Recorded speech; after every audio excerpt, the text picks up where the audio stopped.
mais difícil disso é educar o cliente, né? Trazer realmente, quebrar os paradigmas, quebrar os preconceitos e mostrar realmente as qualidades daquilo que a gente está querendo inserir. Né? E acaba que quando a gente tem um certo tipo de autoridade para falar, as pessoas acabam...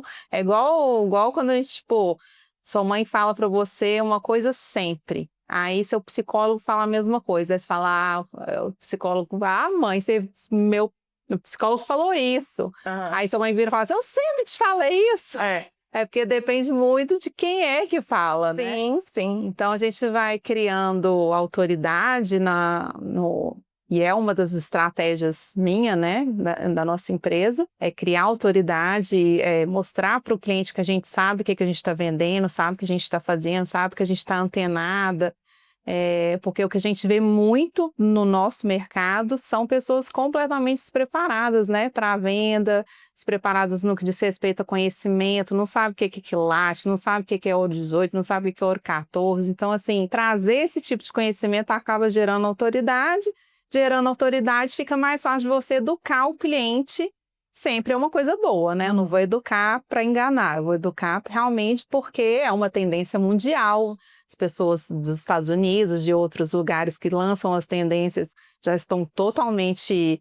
Transparência é a base da conexão da comunidade. Exatamente. Então, vai ser ótimo!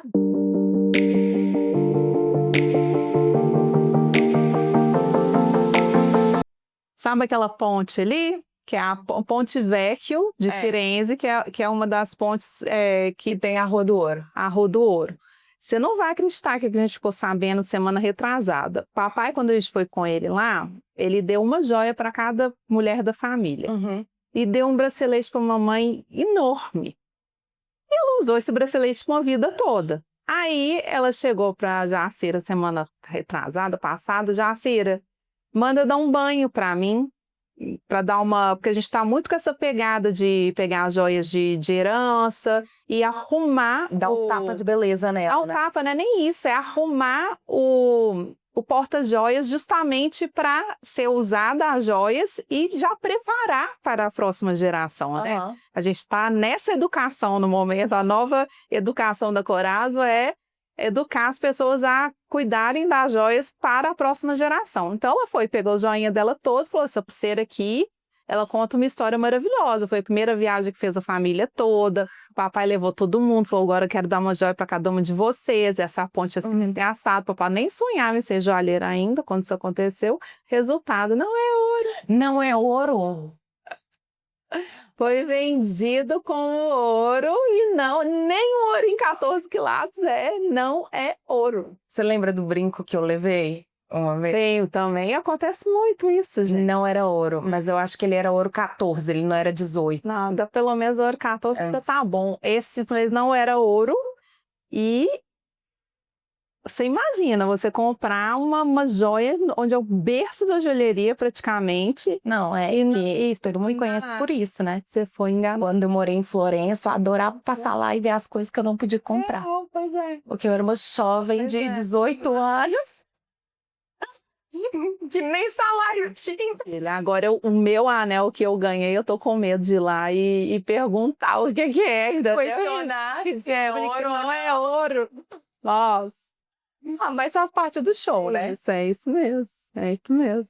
Olha, esse talk, vocês viram que a gente começou um pouco diferente. Como vocês já viram, eu e a Lu, a gente tem uma relação de anos. Eu trabalhei quase 3 anos na Corazo. E essa daqui é minha Big Boss de coração. E foi minha Big Boss durante 2 anos e 8 meses. Outro dia eu vi isso por causa do LinkedIn. Sério? Eu tava arrumando meu LinkedIn e foram 2 anos e 8 meses. Ai, gente. E foi muito engraçado que dia 17 do ano passado, do mês passado, foi quando eu pedi a demissão. Então, teoricamente, semana que vem seria faria um ano que... Um ano que você fez demissão. Que eu não sou mais Corazete. Não, você é Corazete. Uma Corazete para sempre Corazete. Pois é, deixei de ser uma das mãos fazedoras dentro da Corazo para ser só cliente, porque eu fui cliente desde o primeiro dia, desde a entrevista. E isso é a maior um elogio para a gente, porque é uma pessoa que passou ali dentro, que conhece os bastidores, sabe tudo que rola ali, né? Para criar qualquer tipo de ranço com a empresa é 1 minuto, e foi o contrário. Bruno é nossa clientona, tá sempre ali, indica para todo mundo, então significa que a gente fez alguma coisa certa, né, Bruno? Eu faço propaganda puxada para Corazo e assim, a Lu, ela tem uma visão muito para frente do mundo. Aqui a gente vai ter um talk super legal sobre o mercado de luxo, sobre a joalheria, que é um mercado que muita gente não entende ele porque não está dentro do meio dele, porque não compra joia. Eu acho que joia é algo fútil, algo que inalcançável. Sim. E muitas vezes é porque não conhece. Joia é super alcançável. Então, se você tem um bom planejamento financeiro, né? Mas eu quero primeiro dar as boas-vindas, bem-vindos ao Talk do Hub Saia da Inércia. Estou aqui com a Luciana Campos, CMO da Corazo, responsável pelo marketing. Se você já viu a Corazo no Instagram ou em alguma influencer bacanuda, pode ter certeza que é por causa dela. E hoje a gente vai trazer muito do mercado de luxo e lembrando como que funciona nosso talk. Aqui vamos ter uma conversa, vocês vão conhecer um pouco da história da Lu. Ela já vai trazer alguns insights logo de início, que já trouxe alguns antes mesmo da introdução do seu vídeo. Não deixe de se inscrever, não deixe de curtir, que é dessa forma que o YouTube entende que esse é o tipo de conteúdo que você gosta e continua enviando esse conteúdo para vocês. E chegando a mais ou menos 15 minutos do nosso talk, vamos migrar para a plataforma. Ou seja, somente quem é assinante Saia da Inércia do SDI vai conseguir assistir o talk completo. Vale a pena, hein? Porque o que a Lu vai entregar não é porque ela é joalheira, mas hoje ela vai entregar ouro. Então, já fiz um trocadilho aqui. Aí vocês já viram que aqui vai ser bem solto, né, hoje? Sempre é. Ai, ai. Mas então, Lu, se apresente para todo mundo, conte um pouquinho da sua história e como que você migrou da moda para joalheria, como que foi sua história? Então, lá em casa a gente teve uma formação que não era muito direcionada para fazer carreira acadêmica, fazer carreira dentro de empresa e tudo. O meu pai foi assim, ele formou federal, pós não sei o quê, pós não sei das quantas, fez carreira em empresa, até chegar um momento que ele ia virar o presidente da empresa e por uma guerra familiar dentro da empresa ele acabou sendo mandado embora. Isso foi um baque para ele muito forte. E eu acho que por conta disso, ele com 15 anos de idade, já posei o meu irmão e minha irmã para trabalhar com ele. Então, assim, office boy mesmo, aprendendo tudo, como funcionava uma empresa, como que empreendia, como que... Então, ele sempre inseriu a gente nesse contexto, nunca muito preocupado com o mundo acadêmico, com faculdade, fazer pós lá, fazer pós aqui. Ele acreditou muito mais nesse caminho para a gente. Quando eu me formei no colégio, não foi nem na faculdade, ele me presenteou com um escritório com o CNPJ. Ele falou, comece a sua história. E eu comecei como... Meu primeiro CNPJ chamava Luca, que era Lu Campos, né? Meu irmão também me chamava de Luca, enfim. E eu abri esse escritório para trabalhar com consultoria de moda. E fiz faculdade durante 4 anos, e nesses 4 anos eu fui meio que estagiando em alguns locais para meio que tatear o que eu queria com moda. Eu sempre fui uma pessoa que tinha muito senso estético, muita sensibilidade estética para as coisas, então eu sabia que o meu caminho era mais ou menos esse, mas não sabia certinho o que ia ser. Então tentei estilista, tentei modelista, tentei uma coisa, tentei outra e me encontrei como é que chama? Eu até esqueci. O nome disso, eu era produtora de moda, me encontrei na produção de moda. E eu tinha contrato com as agências de publicidade que na época era outra história, né? Hoje elas estão virando lenda. Exato. Então elas meio que tinham aquela holding ali de fornecedores e consultores. E então, assim, eu pegava as agências, peguei praticamente todas as agências de BH. Então eu ganhava uma grana para uma menina de 20 anos, porque rolava muito dinheiro no meio publicitário. Então, assim, eu fazia uma produção lá de propaganda que eu tinha que vestir 2 modelos e ganhava, assim, muito. E eram trabalhos esporádicos, eu tinha que fazer 3, 4 produções ao mês, então era um trabalho muito de boa. Só que aí eu fui para São Paulo, e cheguei em São Paulo, eu não conseguia ser entrada nas agências.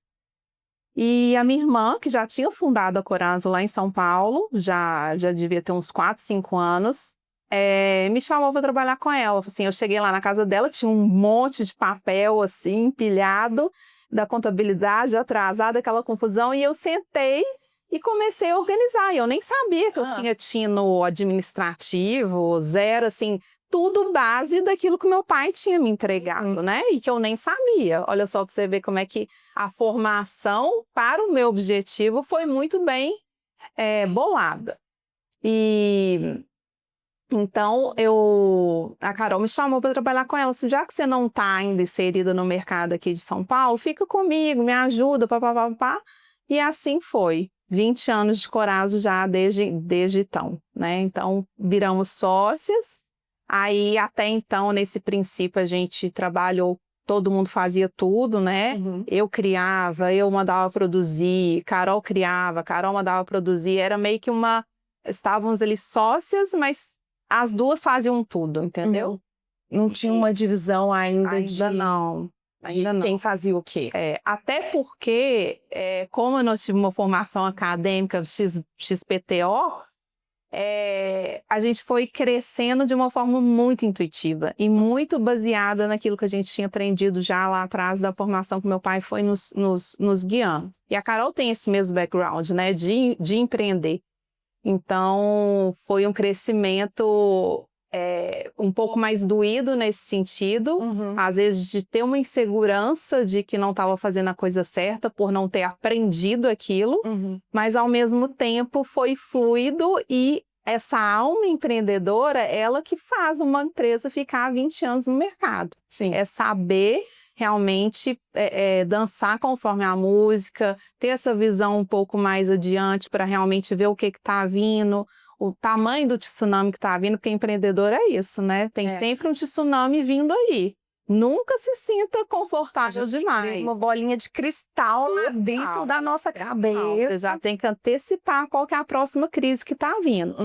Porque na hora que ela vier, fatalmente vai pegar, então a melhor maneira é você estar preparada para aquilo, né? E trazendo, sempre mudando, não tem medo de mudar, não tem medo de voltar atrás, uma coisa assim que às vezes mexe muito o ego das pessoas, numa história de 20 anos de empresa, o que acontece? Vários tsunamis vêm, aí a pessoa vira e fala assim, putz, mas eu vou dar passo para trás, sabe? Porque como que vai ficar a empresa diante dos olhos das outras pessoas? O que as outras pessoas vão pensar? Ou o que o meu próprio ego vai reclamar dessa situação, né? Então, assim, teve vários momentos que a gente teve que dar passinho para trás e depois avançou mais, entendeu? Então, assim, aprender a não ter esse ego inflado é muito importante também para uma empresa ter o pé no chão e continuar crescendo, mesmo que às vezes decresça ou cresça pouco, entendeu? Eu acredito que para ser longo tem que ser durável, assim, no sentido de ter pé no chão mesmo, sabe? Não, com certeza. Inclusive, eu quero que você conte um pouquinho, porque a Corazo teve uma virada de chave muito legal na pandemia, que foi uma época que muitas empresas passaram dificuldade. Foi meio que uma virada de chave para a Corazo, né? Foi assim, foi os anos que a gente teve faturamento, assim, que eu não sabia o que nem fazer com aquilo, sabe? Eu tive várias conversas, assim, com pessoas próximas, eu falava, eu não sei o que eu faço com esse faturamento. Pelo amor de Deus, me dá um direcionamento. E a gente estava acostumado com o faturamento tal e não flutuava muito daquilo. E muita gente me perguntava, qual que é o melhor mês da Corazo? Eu falava, não tem, todos os meses são muito parecidos, porque a gente trabalhava muito focado com o sob encomenda e o personalizado. Então, assim, não era uma coisinha de moda, entendeu? Tipo, Natal vende muito. Tinha assim, Natal vende mais, Dia das Mães vende mais, mas não tinha muito isso, era mais linear. E o que aconteceu na pandemia? Foi muito isso, visão de que tá vindo um tsunami. Então, assim, a gente sempre se preparou para o pior cenário, entendeu?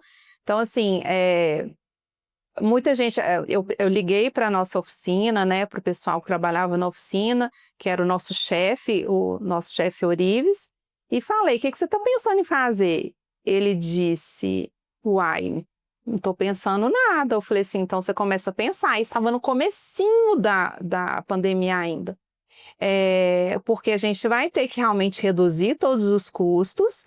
E se eu fosse você, eu pegava todo o seu maquinário e colocava na sua casa. Você não tem um quintal lá, um espaço? Ele falou assim, que isso, Luciana, não vai precisar disso não. A gente vem no clandestino e patati patatá, não sei o que mais. Nunca imaginava que iam fechar, né, da maneira que se fechou. E a gente teve um golpe de sorte também, que a gente sempre, a Carol com uma visão mais ampla também lá atrás, sempre quis fazer a Corazza online. Sempre quis vender joia online. E lá 20 anos atrás era impensável tal coisa, porque as pessoas não tinham segurança para comprar uma joia online. Mas ela sempre bateu nessa tecla e a gente foi aos poucos estruturando isso. Quando a pandemia veio, a gente estava pronta para receber o cliente que queria comprar online. Cliente online. Exato. Então, quem tinha medo já não tinha mais. E a gente estava muito bem estruturada, da logística muito bem estruturada. A gente já sabia como distribuir joia para o Brasil todo, sem qualquer tipo de problema. A gente sabia como receber um cliente que está vindo pela primeira vez comprar uma joia online. Então, a gente precisa de passar ali total segurança para aquela pessoa. Então, houve um golpe de sorte, sim, mas a gente estava preparada. É aquela coisa que a gente sempre fala, né? Tomara que a sorte me encontre preparada. Aquele cavalo selado, né?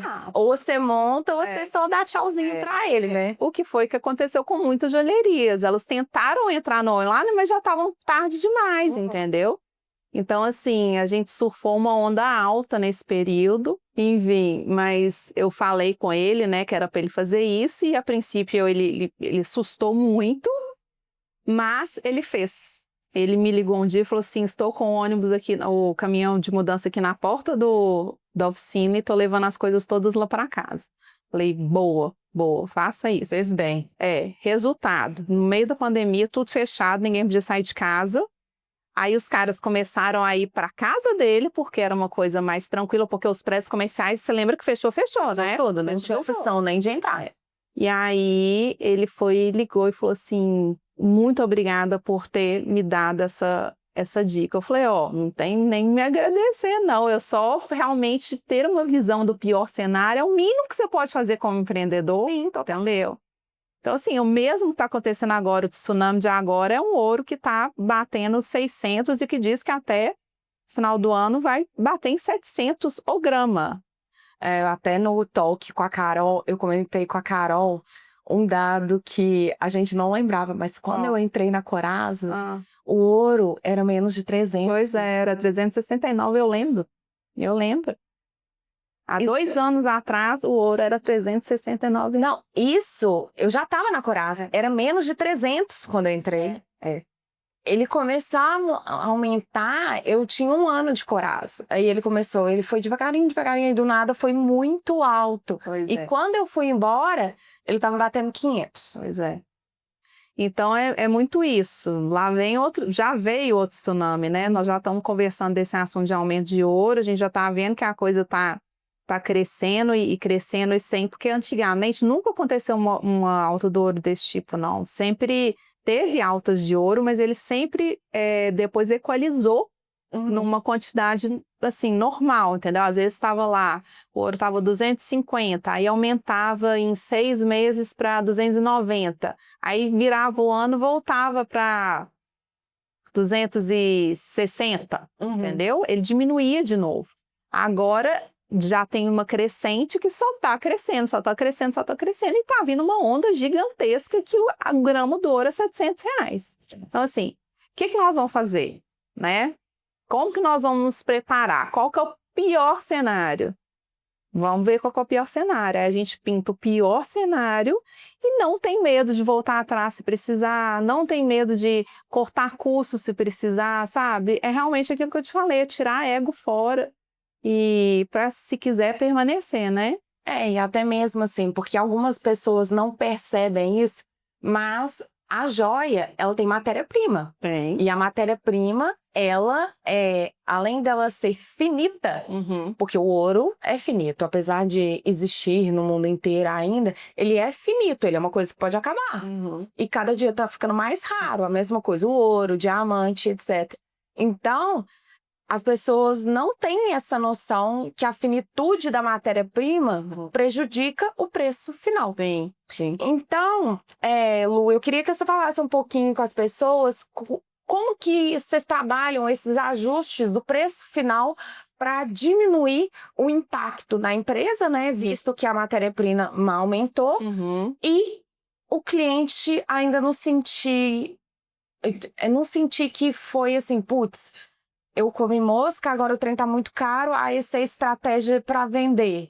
Vai aumentar mês que vem, essa é estratégia para vender. Não, é realmente porque a matéria-prima aumentou, que nem a gente teve agora, por exemplo, com café. Sim. Que do nada o saquinho de café virou um absurdo. Eu acho o seguinte, a primeira coisa que você tem que ter muito claro em mente é quem é o seu público-alvo, né? E não necessariamente, a gente viu isso várias vezes lá na Corazo, você não precisa ter apenas um público-alvo, né? Às vezes a gente tem um público AAA e também trabalha com o público A, às vezes a gente dá uma flertada com o público C, mesma coisa questão de faixa etária. Então lá na Corazo a gente sempre abrangiu bastante, a gente sempre teve vários tipos de público-alvo. E é importante pensar em cada um deles nesse momento. Então, qual que é o BO? O BO que eu vou ter que... o custo, né, da minha matéria-prima foi para a estratosfera e eu não posso, talvez, simplesmente repassar esse custo para o cliente. Então, o que a gente trabalha como estratégia? Primeiramente, informar o cliente, né? Informar a nossa clientela, informar a nossa comunidade o que está acontecendo. Então, bato naquela tecla de novo sobre conhecimento, passar conhecimento para o cliente. Então, se o cliente entendeu que ele não vai pagar mais porque a gente quer, e sim porque a matéria-prima está muito acima do que deveria, ou do que é mesmo, ele já fica menos defensivo, porque às vezes a pessoa nem quer comprar só pelo fato de que aumentou. Às vezes ela pode, mas aumentou, não quero, entendeu? Então, assim, a pessoa tem um pouco mais de boa vontade de entender o que está acontecendo, e o público que é muito elevado, ele não vai se preocupar se o ouro aumentou ou se não, ele vai continuar comprando, entendeu? Então tem que pensar nos clientes que talvez tenham um valor mais reduzido, orçamento para poder gastar em joias ou coisas que muitas vezes as pessoas julgam que não são tão primordiais, assim dizendo, né? Então a gente tem que mudar no sentido de trazer produtos também para os outros clientes. Então por isso que a gente entrou com o ouro 14 quilates. Então assim, antes era impensável a gente trabalhar com ouro 18 quilates, depois a gente foi estudar a fundo e entender por que nos Estados Unidos se usa tanto o ouro 18 quilates. Então, assim, não é o fim do mundo. Ok, o ouro 18 quilates, o 14, que os Estados Unidos usa o 14. Então, não é o fim do mundo, porque o ouro 18 quilates realmente ele é mais valioso, porque ele tem mais teor de ouro ali nas ligas. Mas o 14, por outros lados, ele é até melhor que o 18, por exemplo, numa aliança de casamento. É melhor, faz mais sentido você fazer uma aliança de casamento no ouro 14, porque ele é mais resistente. A aliança é uma coisa que você usa o tempo todo, que você bate, que você malha com ela. Então, se você quer uma peça que realmente vai durar muito, o ouro 14 quilates é uma boa opção, sabe? E então a gente tem que trazer, se eu tenho que me preocupar com um público que vai levar o baque de eu ter que repassar esse valor da matéria-prima, eu tenho que trazer para eles produtos que são alternativas. Então eu entro com a moissanita, eu entro com ouro 14 quilates, como uma opção, não como uma substituição. Aí você me perguntou, como que você trabalha com isso para não desvalorizar a marca? É justamente dessa forma, reafirmando que não é uma substituição, é mais uma opção que a gente está dando. É um leque está dando. Leque, exatamente. Então, o meu cliente que gosta de diamante natural minerado e que gosta do ouro 18 quilates, ele vai continuar comprando com a gente, independente do valor. porque ele dá valor a isso. Agora, o meu cliente que entendeu que o ouro 14 quilates também é bacana, que a moissanita ela tem o mesmo, a mesma durabilidade, ou a mesma qualidade e até mesmo uma aparência muito parecida com o diamante, ele não vai se importar, até porque o cliente que tem um orçamento mais baixo para fazer compra de joia, normalmente é um cliente que está com outros valores, no sentido assim, de preocupar com o meio ambiente, de coisas sustentáveis. Então, assim, os valores são outros, sabe? Total, eu vejo isso muito na geração dos millennials, que é a minha, que a gente, quando vai buscar algo para comprar, existem o grupo dos millennials que eu tenho até orgulho de falar isso, que eu tenho pavor de fast fashion. Eu sou uma pessoa que sempre gostou muito de tecidos, até mesmo quando eu tive loja de roupa, eu custei para definir qual era o tecido, porque eu queria algo que fosse durável. Sim. E muitas das pessoas agora, principalmente com o excesso de informação que a gente recebe, tem essa consciência da sustentabilidade, tem essa consciência da finitude da matéria-prima. Então, as outras soluções, eu tenho a impressão, você pode até me corrigir, que principalmente no mercado joalheiro, o público mais jovem tem um aceite maior dessas novas tecnologias. Certeza. Com certeza, eles têm, porque eles já estão vindo com conhecimento a respeito desse assunto e dando valor a isso, né? Isso é uma mudança de comportamento de mercado e de consumo que a gente já está enfrentando no mundo de luxo, né? No comércio de luxo já há muito tempo, né? Sim. As coisas estão mudando e como está tudo mudando muito rápido, a gente está tendo que se adaptar de uma maneira rápida também a essas mudanças e, igual eu te falei, tentando educar, sempre educando. Quantos mil clientes a gente começou lá atrás trabalhando com a moissanita ou com o diamante de laboratório que era impensável comprar isso e que depois de sentar e conversar e mostrar, a pessoa falou: por que eu vou comprar um diamante natural? Não estou entendendo. Bruna, eu não vejo tanto sentido no diamante natural mais. Não sei se é porque quando eu criava os conteúdos para Corazza, eu estudei tanto isso que... Pois é. Mudei minha cabeça total, inclusive com alguns amigos meus que estavam querendo noivar, essas coisas. Falei assim, meu filho, dá a moissanita, vai dar aquele visu todo sem ter o gasto do diamante, vai dar aquele impacto, aquele... Porque a mulherada gosta muito do solitário. Gosta. É muito clássico. Clássico, né, gente? É um clássico. Gosta porque é clássico. É uma coisa que vai durar pela eternidade mesmo. Uma modelagem totalmente que vai para sempre. E eu penso assim, o diamante de laboratório, por exemplo, quando a gente começou a trabalhar com a moissanita, por que a gente não difundiu tanto o diamante de laboratório? Porque ele ainda era muito caro. Então, assim, entre você comprar um diamante natural e um diamante de laboratório, eu ficava ainda um pouco na dúvida, sabe? E já que você quer uma coisa mais acessível, então compra uma moissanita. Só que agora aconteceu que tem muita gente fabricando o diamante de laboratório.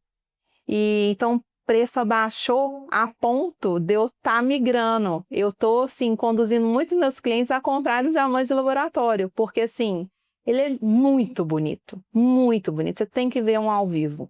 Eu só vi no Instagram. Não, você tem que ver um ao vivo, assim, a diferença é gritante, até porque um diamante de laboratório, a maioria das vezes, ele é mais bonito do que um diamante natural.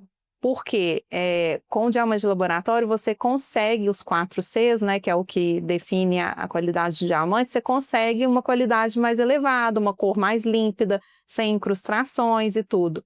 E já o diamante natural, você não tem esse controle. Então, tá propício às coisas que acontecem na natureza. Exato. Pode ter resíduo de outros minerais. Pode ficar amarelado, acinzentado. Então, assim... existe a classificação à toa. E a moissanita, por mais que ela seja bem parecida visualmente falando, ela ainda tem características que são diferentes, a começar pela característica química mesmo, né? Porque o diamante natural, ele é carbono, praticamente carbono, e já a moissanita é carbeto de silício. Isso. Então, a química é diferente, a forma com que se produz a moissanita é diferente, Agora, o diamante de laboratório e o diamante natural não existe absolutamente nada que difere. Então, muita gente fala assim, não vou comprar um diamante de laboratório porque ele é falso. De forma alguma, o diamante de laboratório é um diamante verdadeiro. A única diferença é que um foi produzido pela natureza por milhões de anos e o outro foi produzido dentro do laboratório em uma semana, um mês, dependendo do diamante, entendeu? E a composição é idêntica.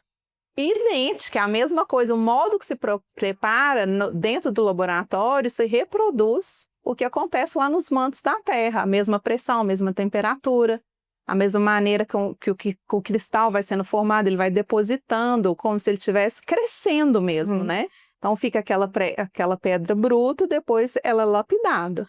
Mas como ali as condições são conduzidas, a qualidade fica melhor. E muito mais rápido, você não precisa de milhões e milhões de anos para isso acontecer. Aquilo ali em uma semana, um mês, dependendo do tamanho do diamante, ele já está lá, entendeu?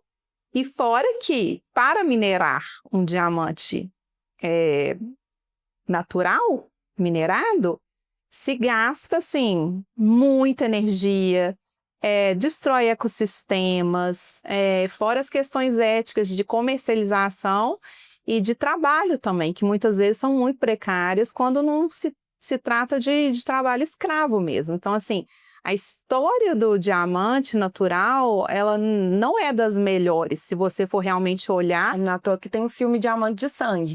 Tem todos esses filmes que contam essas histórias horríveis e que são verdadeiras.